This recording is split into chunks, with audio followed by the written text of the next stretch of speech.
I thought my wife hated my brother. Until I caught them holding hands behind our house. The silence after that still haunts me. I want to start by saying I'm not a bad person. That's the lie I told every single day for months. I'm not a bad person. I was just lonely. I was just misunderstood. I was just in a rough patch. I was just anything but what I actually was. A man actively destroying his marriage while pretending it was happening to him, instead of because of him. My wife Sarah and I had been married for 7 years. We have 2 kids, Emma who's 5 and Marcus who's 3.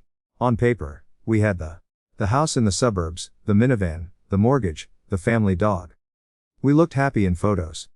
We smiled at each other in public. But behind closed doors, we'd become strangers who shared a mortgage payment and a Netflix password. The problem wasn't Sarah.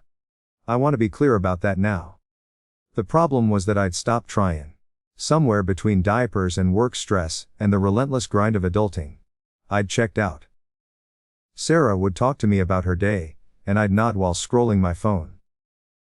She'd plan date nights and I'd cancel them because I was tired. She'd initiate intimacy, and I'd find reasons. Work stress, insomnia, back pain. Anything but admitting the truth. I wasn't interested in fighting for us anymore. Then came Jessica from my office. She was the new marketing coordinator. 28, no kids, no responsibilities beyond herself. She had the kind of energy I forgot existed.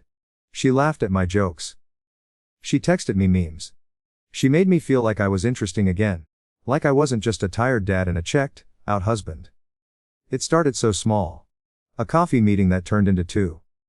Lunch conversations that stretched longer than they should have. Inside jokes that nobody else understood. I told it was harmless. That's what every cheater tells themselves, right? It's harmless. We're just talking. There's nothing physical. I'm just getting a little attention that my wife stopped giving me. I wasn't being disloyal, I was just seeking something I needed. The narcissism is stunning when I look back at it. My best friend Marcus, same name as my kid. It gets confusing, could see what was happening. He called me out once at lunch. Dude, or playing with fire, he said. I told him he was being dramatic. I told him Sarah was the problem. That she didn't appreciate me. That she was always tired, or stressed, or focused on the kids. Never mind that she was the one doing most of the childcare, while I worked 40 hours. And then came home, to pretend to be exhausted. Jessica started wearing more perfume on days she knew I'd see her. She'd touch my arm when we talked. She'd find excuses to be near me. And instead of shutting it down like a man in a committed relationship should, I soaked it. I let feel special. I let imagine what it would be like to be with someone who didn't have wrinkles from staying with sick kids, or stretch marks from carrying my children, or a tired demeanor from bearing the invisible labor of our household. I told Sarah, hated my brother too. Which is an insane thing I've been replaying over and over since all this went down. My brother Dave came to visit about 6 months into the Jessica situation. He's always been the cool one. He travels, he's adventurous, he never settled down. Sarah was distant with him. And I remember thinking it was because she didn't like his lifestyle, his careless attitude toward commitment. I think now that I was just projecting. I was the one being careless. I was the one being uncommitted. I saw that flaw in my brother and called it her problem instead of mine. One night, Jessica sent me a photo, nothing explicit, just her in a dress at a bar, a caption that said, "We're here." My heart raced. I told Sarah I was going out for a work thing. I met Jessica at that bar and we danced. We for the first time. It lasted maybe 10 seconds before I felt like I might throw, but it happened. The line was crossed. The betrayal was no longer theoretical or emotional. It was real. I went home, to Sarah asleep on the couch, her body positioned exactly like it would be if she'd been waiting for me to come home, fallen asleep mid-wait. Emma was in her pajamas, but her hair wasn't brushed properly for bed, which meant Sarah had been doing everything alone again. Marcus had drool on his shirt from the teething troubles. Sarah had mentioned 3 times that week. 3 times I didn't help. I went upstairs to our bedroom and lay next to my sleeping wife and felt absolutely nothing. Not guilt yet. Just numbness. The numbness of someone who has already decided they don't care about the consequences. The messages with Jessica escalated. We started making plans. She was pushing me toward a decision. Could be so much happier. She'd say. We're wasting on someone who doesn't appreciate pawn. I knew it was manipulation. Even then, I knew she was a cliché and a predator, and that I was playing into a script written a million times before. But knowing didn't stop me. I barely remember the weeks after the kiss. I was living two lives. I was the father who helped Emma with her spelling homework. The husband who Sarah goodbye in the morning. The son who called my mom every Sunday. I was also the man who had plans to leave his family for somewhere shown him more attention in 3 months than his wife had in 3 years. Except that wasn't true. Sarah had shown me mountains of love. She'd carried my children. She'd built this. She just wasn't performing her love in a way that felt new and exciting anymore. I was running on the kind of adrenaline that makes feel alive in the moment, but absolutely dead inside. I felt like a ghost moving through my own house. Sarah kept asking if something was wrong. I kept saying it was work stress. She suggested couples counseling. I said we didn't need it. She asked if I was having an affair. I looked her in the eyes and said no. That lie might have been the worst part. Not the kiss, not the plans with Jessica, but looking my wife of 7 years in the eyes, and telling her she was being paranoid. That was the night before I caught them holding hands, behind our house. I didn't go out to the backyard that night, because I was checking on anything. I was running away. Jessica had texted me saying she was done waiting, that I needed to make a choice, that we should meet somewhere to talk about the future. I was panicking. I was realizing that I'd opened a door I couldn't close, that there were actual consequences that weren't theoretical anymore. I went outside to call her and tell her to slow down, that I needed more time. And that's when I saw them. My brother Dave had his hand in Sarah's hand. They were standing by the fence, silhouetted by the porch light. My brother, who was visiting for the weekend. My brother who didn't believe in commitment. My brother had his hand intertwined with my wife's. And I couldn't see their faces clearly, but I could see her shoulders were shaking. She was crying. It took me maybe 30 seconds to understand the implications. My wife, who I thought hated my brother. My wife, who was always distant and cold with him. My wife was holding his hand, and crying in our backyard, in the mid of the night while I was simultaneously trying to run away from both of them. I didn't confront them. I just stood there in the dark, watching them, feeling like I'd been punched in the gut by the universe's cosmic sense of irony. All those months of telling Sarah didn't appreciate me, didn't understand me, wasn't giving me what I needed. There she was, seeking comfort from my brother. And the worst part wasn't anger. It was knowing, with absolute certainty, that I'd caused this. Not directly. But I'd checked out so completely that my wife had to check in with someone else. I went back inside and just sat on the couch in the dark. The silence after that still haunts me. I didn't sleep that night. I sat on the couch staring at nothing, replaying that image of Sarah and Dave holding hands like it was a video on loop. My brain kept trying to rewrite the scene, to make it mean something different. Maybe they were just comforting each other. Maybe it was innocent. Maybe I was misreading the entire situation. But somewhere deep down, I knew I wasn't. I knew exactly what I'd seen, and I knew exactly why it was happening. Around 3 a.m., I heard footsteps upstairs. Sarah coming down to get water or check on the kids. Probably. She didn't see me on the couch. She just moved through the kitchen like a ghost, grabbed a glass, filled it, and stood there drinking it in the dark. Even in that moment, watching her without her knowing, I could see the weight on her shoulders. The exhaustion. The sadness. I'd done that.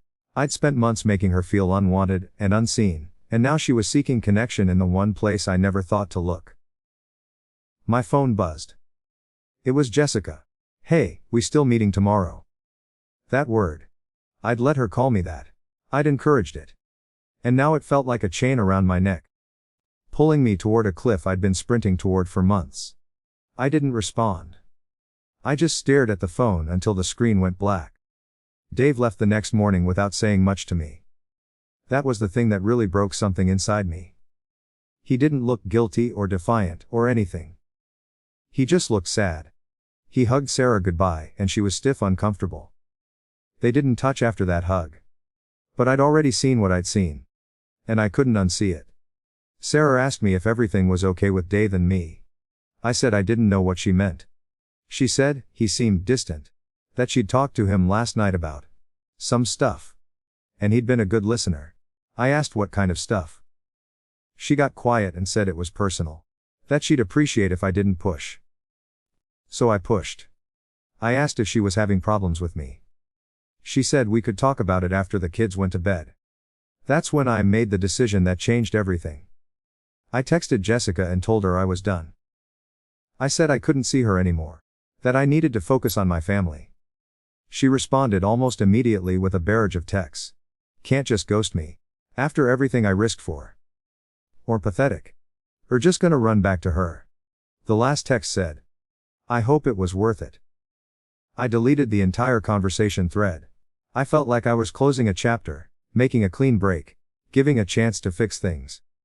I didn't realize I was just burying the evidence. Sarah and I talked night after Emma and Marcus were asleep. I sat on the edge of the bed like I was on trial, waiting for the verdict. She started by saying that Dave had asked her if our marriage was okay. That he was concerned because I seemed distant and unhappy. That he'd been trying to figure out if I was in trouble. Or if something was wrong. I asked why she needed to talk to my brother about our marriage instead of talking to me. The moment the words left my mouth, I knew how hypocritical they sounded. How could she talk to me when I'd made it impossible to reach me? Sarah's voice broke. She said, because won't talk to me. Because I've been trying for months to connect with, and just, we're not there anymore. Haven't been there. She started crying. And I realized this was the crying I'd heard in the backyard. This wasn't about Dave. This was about us. This was about all of it falling apart. I made a choice in that moment. I could have confessed. I could have told her about Jessica. I could have been honest about what I'd been doing, what I'd been planning, why I'd been so distant. But I didn't. Instead, I apologized vaguely for being stressed. I promised I would do better. I said I would make more effort. I pulled her close and she cried on my shoulder. And I felt like the worst human being alive, because she was comforting herself in my arms, while I was actively lying to her face. The next week was strange. I was hyper-aware of everything. I noticed Sarah seemed lighter after our conversation. Like just having the acknowledgement that something was wrong had relieved some pressure. She started planning things again. She asked if I wanted to take a weekend trip. She bought ingredients for the pasta dish she knew I loved. She seemed like she was trying to rebuild something. And I was trying too. I really was. I put my phone away at dinner. I helped with my time. I even suggested we watch a movie together after the kids went down.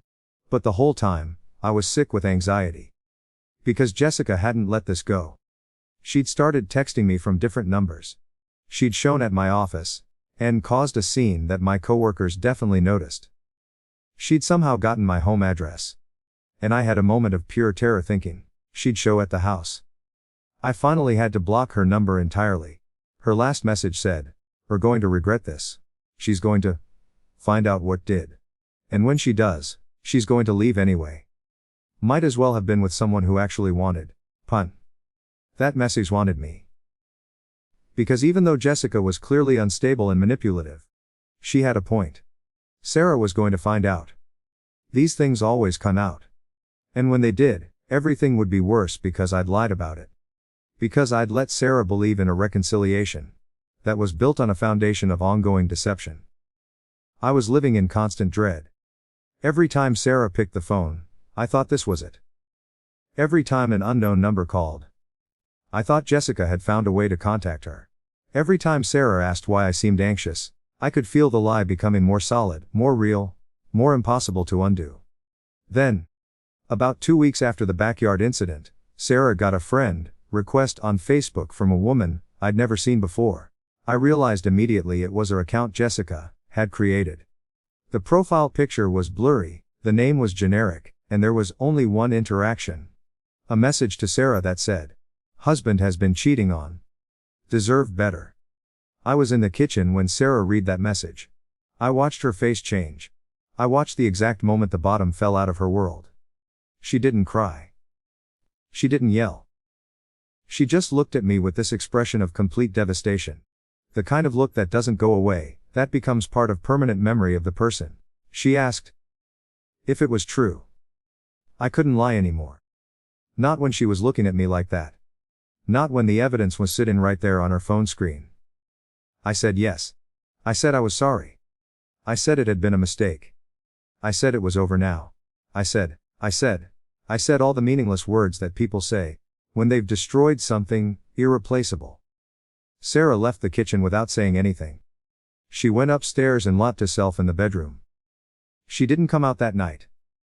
I slept on the couch, and I remember thinking that I'd finally gotten what I deserved. Except I hadn't. The real consequences hadn't even started yet. The next morning, Sarah was already on the phone with a lawyer. She didn't make a big dramatic exit.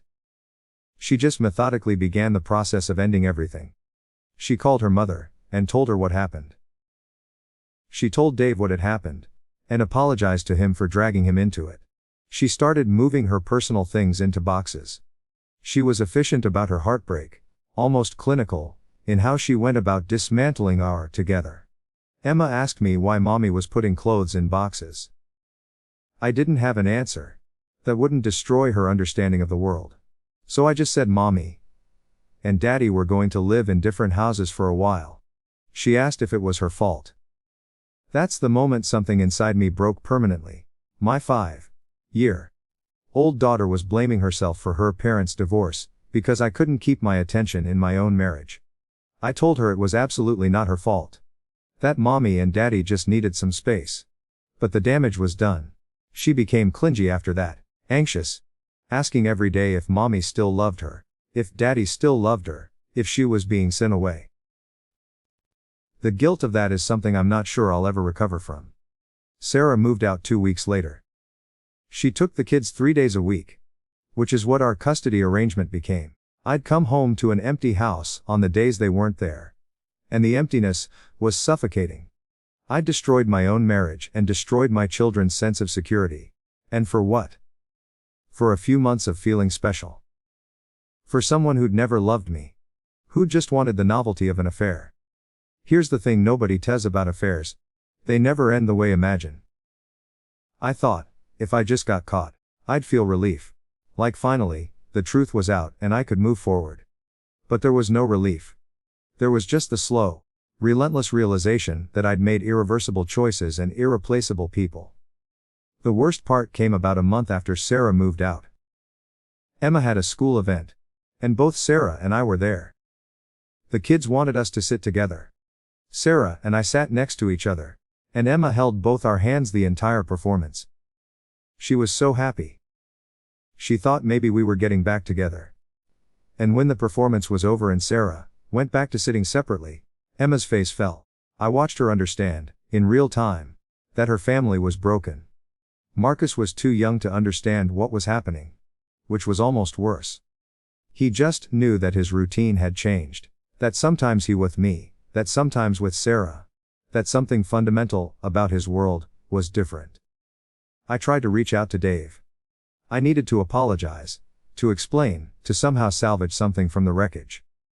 But he didn't want to talk to me. He sent me a message saying I was worried about marriage, so I asked Sarah if everything was okay. That's all that happened. But made sure that now I'm always going to be connected to the worst moment of her. I don't think I can get past that. And then he stopped returning my calls. Jessica eventually moved on, got another job, started dating someone else. I saw her new boyfriend on her Instagram a few months later and felt this bitter laugh come out of me. All of that destruction, and chaos and pain. And she'd just moved on to the next thing. She'd used me. And I'd let her. I'd destroyed my marriage for someone who'd forgotten about me within a few months. The reality of single parenting hit me like a truck. I had to figure out how to be a father on my own now. To show for my kids, despite being the person who'd made their lives harder. Emma started having trouble sleeping. She'd wake in the middle of the night asking if Daddy loved her. Marcus became clingy and anxious in a way that broke my heart every single time. I'd done that to them. Sarah eventually found peace with someone else. That's the truly cruel part. A year after we separated, I saw on mutual friends' Instagram that she was dating someone. Actually dating. Not just having an affair with, but genuinely building something with someone. She looked happy in the photos. Really happy. The kind of happy she hadn't looked in years. And I realized that maybe the thing I'd been seeking wasn't actually Sarah's fault. Maybe I was just a person incapable of appreciating what I had until it was gone.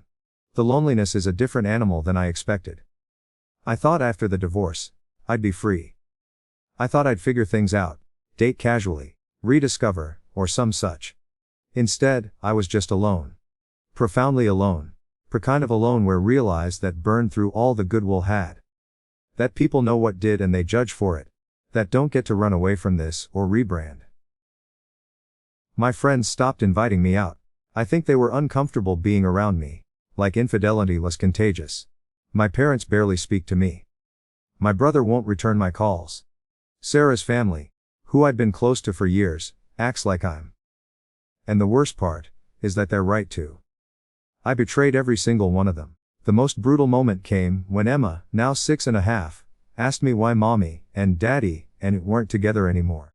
And I had to look my daughter in the eyes and tell her the truth because lies are what got me here.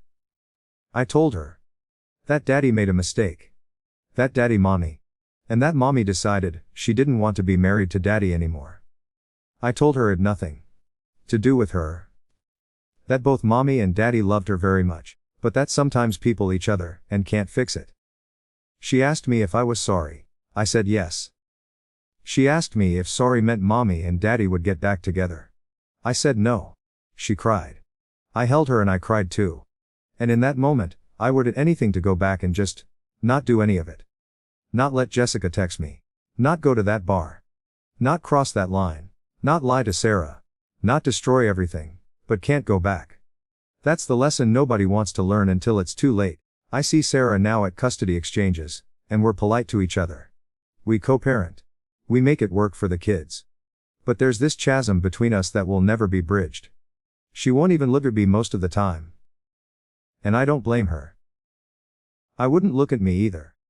I'm alone now, in a way I don't think I'll ever recover from. Not because I don't have a relationship, but because I'm the person who chose this. I'm the person who had something real, and it away for something. And I have to live with that knowledge forever.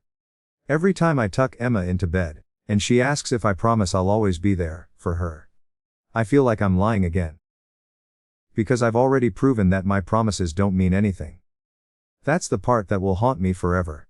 I'm writing this from my apartment, on a Tuesday night in October. It's a 1-bedroom in a building that smells like stale coffee and broken dreams. The walls are thin enough that I can hear my neighbor watching TV. And sometimes I listen just to not be completely alone. Emma and Marcus are with Sarah tonight. They're always with Sarah on Tuesday nights. I get them Wednesday through Friday, and every other weekend. That's what the custody agreement says. That's what I get for destroying their family. It's been 3 years since Sarah moved out. 3 years of the same patterns repeating. 3 years of being the guy people warn their friends about. 3 years of seeing the exact moment when someone learns what I did. Watches their face change. Watches them decide they don't want to know me anymore. I tried dating once. There was a woman named Kelly who worked at the gym I started going to. She was kind to me, and I think at first I mistook kindness for genuine interest. We went on a few dates and she seemed nice. Then she looked me online. Found out about the divorce. Found out about the affair. On our 4th date, she asked me directly. I told her the truth. She said she needed to think about it. She never texted me again. I can't blame her. Who wants to date someone with that kind of history? The thing about being the person who cheated is that it becomes defining characteristic in every circle. I'm not the guy who's good at his job anymore. I'm not the guy who's a decent father on his good days. I'm not the guy who cares about his community or volunteers, or has any redeeming qualities. I'm the guy who cheated on his wife and destroyed his family. That's my introduction. That's my biography. Last month, I ran into Marcus at the grocery store. Not my son Marcus, But my old friend Marcus, the one who'd warned me about Jessica. He was buying groceries with his wife. He saw me and his entire face went tight. He gave me this nod that was so cold it felt like a physical. His wife whispered something to him, and they hurried away. I stood there in the produce section, holding a bag of apples, and felt something, inside me, a little bit more. Work has been difficult in ways I didn't anticipate. I was passed over for a promotion because, according to my manager, there were some concerns about reliability and judgment. No one said it explicitly. But I knew what they meant. I'm the guy who made terrible choices. Why would they trust me with more responsibility? I applied for a different job at another company, and they ran a background check. Nothing criminal showed, but word travels. People talk. The new company decided to go with another candidate. I'm pretty sure it was because they knew about the affair. My parents have been distant, but not completely absent. My mother still calls on my birthday. We don't talk about anything real anymore. She asks about the kids, I give her updates. She says she's proud of how I'm handling the custody arrangement. I don't think she's proud. I think she's doing the bare minimum of what mothers do. Because me off completely would be too painful. My father doesn't call at all. He sent me a text on Father's Day that just said, "Take care of." That was the last contact I had with him. That was months ago. Dave never forgave me. He actually blocked me on all social media. I tried to reach out through my mom once, and she said he'd asked her not to pass along any messages. He didn't want to hear from me. Didn't want to hear my apology. Didn't want anything to do with fixing what I'd broken. I ruined my relationship with my brother. Because I couldn't keep my marriage together. That's something I'll never recover from. The hardest part is what this has done to my kids. Emma is 8 now, and she's started having anxiety problems. Sarah mentioned, during a custody exchange, that Emma's teacher had flagged some concerning behavior. Emma apparently has panic sometimes, and she's been having trouble concentrating in class. The school counselor thinks it's related to the divorce. Sarah didn't say it outright, but I could see it on her face. This is fault. Daughter is struggling because of. I took Emma to see a therapist, which was something I should have done proactively but only did because Sarah essentially demanded it. The therapist, a woman named Dr. Chen, asked to speak with me alone after the 3rd session. She said Emma was showing signs of abandonment anxiety. That she was struggling with the concept that people she loves can leave her, that she was anxious about being abandoned by both of her parents. Dr. Chen didn't accuse me of anything. She didn't have to. We both knew why Emma was like this. Because her father had abandoned her mother, had made her mother leave, had fractured the safety of her world. Marcus is 6 now, and he started wetting the bed again, even though he'd been trained for years. His preschool teacher said he's clingy and anxious with new people. He doesn't like transitions. He gets upset when Sarah picks him, upset when I pick him. Everything feels unstable to him. Because it is unstable. Because his father blew his family. The custody exchanges are the worst part of my week. I pull to Sarah's house and she brings the kids to the door. Emma runs to me, but there's no joy in it. It's like she's checking a box. Making sure I'm still there. Still her dad, still not gone like she's afraid I will be. She hugs me tight for a long time and I hold her, and think about how this is my doing. I did this to her. Sarah and I rarely speak beyond logistics now. Emma has a field trip on Thursday. Marcus needs new shoes. There's a parent-teacher conference at school. Clinical. Efficient. Sometimes I see her looking at me with this expression, that I can't quite read. I think it might be pity. I think she might feel sorry for what I've become, and somehow that's worse than if she hated me. The public shame faded over time. But it didn't disappear. We live in the same community. People remember. My ex-colleagues remember. Parents at the kids' school remember. I'm always going to be that guy. That's going to be my legacy in this town. Not the good things I've done, but the one terrible thing I did. I tried to rebuild relationships with some old friends. I sent a group text apologizing for being absent.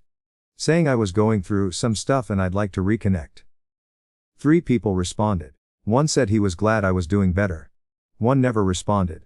One told me he appreciated the apology, but that he didn't think we should spend time together, because it made him uncomfortable. At least he was honest. The loneliness has become something I live with now, like a chronic illness.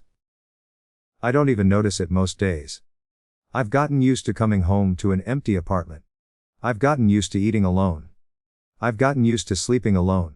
I've gotten used to being alone on holidays, while Sarah makes new memories with my kids. And presumably the man she's been dating. The one who treats her well. The one who doesn't have the capacity to destroy her like I did. I tried to explain to Emma once why mommy and daddy weren't together. She's old enough now to ask real questions. She asked if I still loved mommy. I said yes. But that love wasn't enough sometimes. She asked if mommy still loved me. I said no, and I could see the sadness in her face.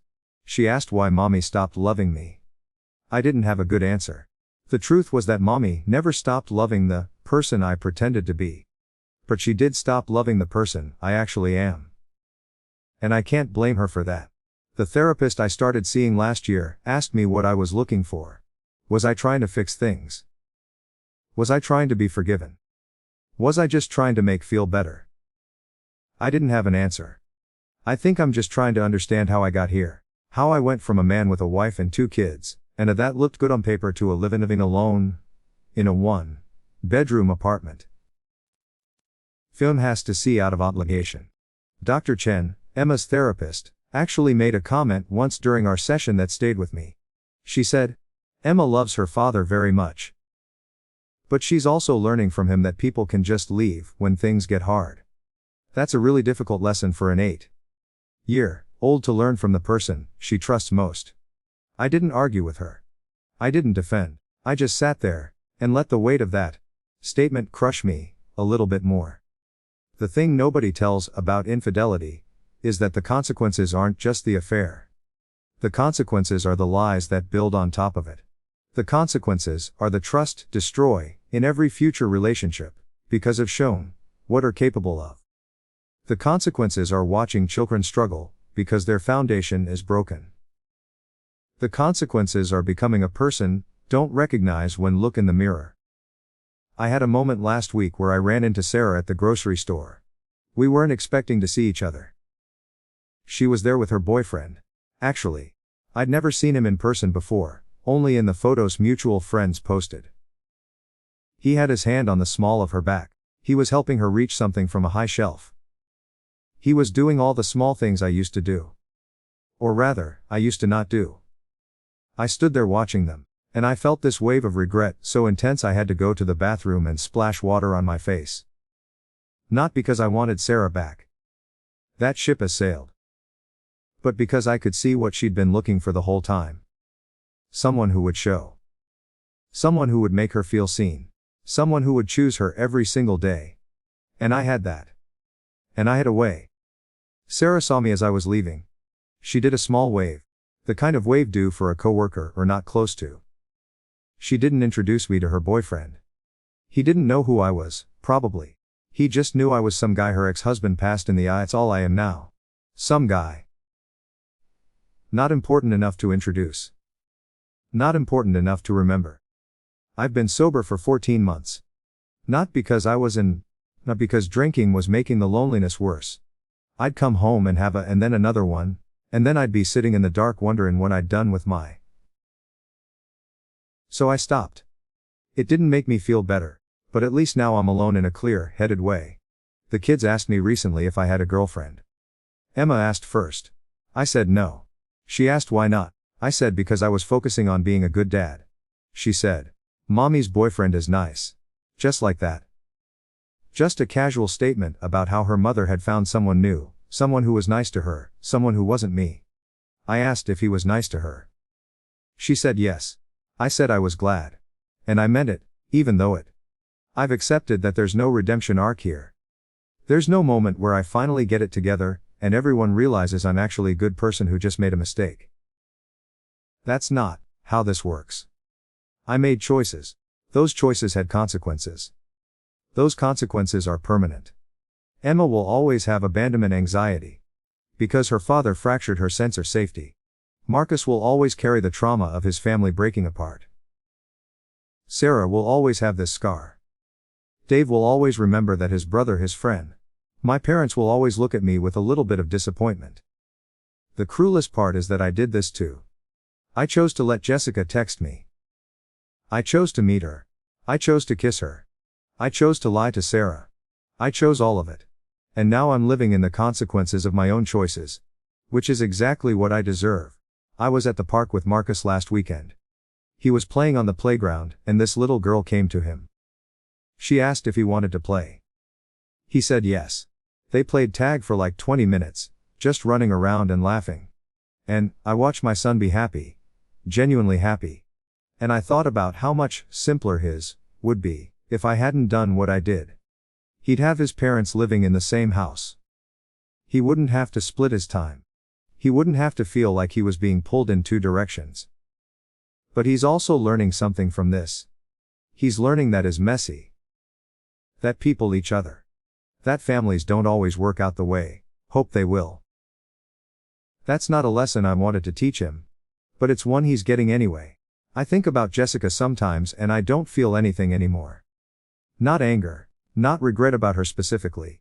Just this hollow recognition that she was a symptom of a disease I didn't know I had. The disease was my inability to for my marriage when things got hard. The disease was my selfishness. The disease was my willingness to destroy everything for a feeling of being wanted again. Last month Emma asked me if I was happy now. Just like that. Out of the blue. Daddy, are happy? I didn't know how to answer. I said, I'm trying to be. She said, Mommy seems happy now. I said, I'm glad. And I meant it. But I also realized that my daw's measurement of my success is whether I'm as happy as her mother is now. And I'm not. I don't think I ever will be. The worst punishment isn't the loneliness or the failed dating attempts or the lost friendships or the career setback. The worst punishment is knowing that I caused this. That every difficult moment in my children's lives can be traced back to a choice I made. That I'm the villain in my own story, and there's no redemption, no character growth that will undo the damage. I'm writing this because I saw a post on Reddit today from someone who've been thinking about having an affair. They were lonely in their marriage. They had this person who made them feel special. They were thinking about crossing the line, and I wanted to grab them by the shoulders and make them understand what I understand now. It's not worth it. Not for a moment of feeling wanted. Not for the novelty of someone new. Not for any of it. Because when that moment passes, when the affair is exposed, or when come to senses, we're left with the wreckage. And the wreckage is permanent. The wreckage is children asking if still love their mother. The wreckage is sibling not taking calls. The wreckage is being the guy who destroyed his own family for a feeling. I'm 37 years old and I'm living in a one-bedroom apartment. Non-one, and I talk to my kids through a custody schedule that my ex-wife and I worked out with lawyers. I'm the cautionary tale. I'm the thing people point to and say, don't be like him. And know the worst part. The absolute worst part is that I'd go back and do it all differently. But there's no going back. There's only living forward. Into a future that I've already ruined. I'm alone now because I chose to be. And I'll be alone for a very long time. That silence here right now, reading this. That's what destroyed me.